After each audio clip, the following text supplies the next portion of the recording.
सोहणे सजणों, मैं हाँ शुमाइल मोहाना ते मैं दसे सां तुहाकू अपने मोबाइल दे विच सरैकी कीबोर्ड इंस्टॉल करन दा दां।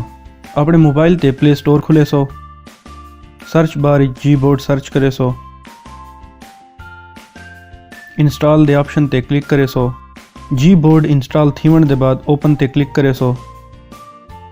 इनेबल सेटिंग ते क्लिक करे सो, जीबोर्ड को इनेबल करे सो, इनपुट मेथड ते क्लिक करे सो, जीबोर्ड ते क्लिक करे सो, लैंग्वेजेस ते क्लिक करे सो,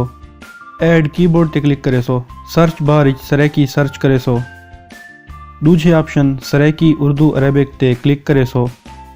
डन ते क्लिक करे सो।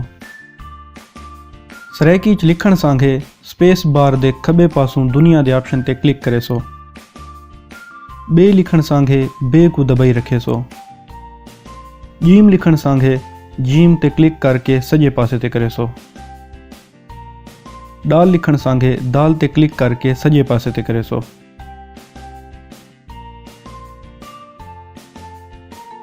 गाफ लिखण सांघे गाफ को दबाई रखे सो, ण लिखण सांघे नून को दबाई रखे सो,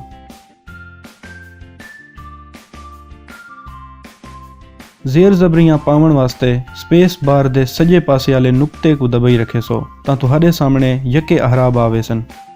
जेकर तुहाकू ये वीडियो चंगी लगी होवे तां शेयर करके अपने संगतियां नाली को साझा करे सो, साडे यूट्यूब चैनल को सब्सक्राइब करे सो अते फेसबुक पेज को लाइक करे सो। भला थी उन्हें वसदे रहो।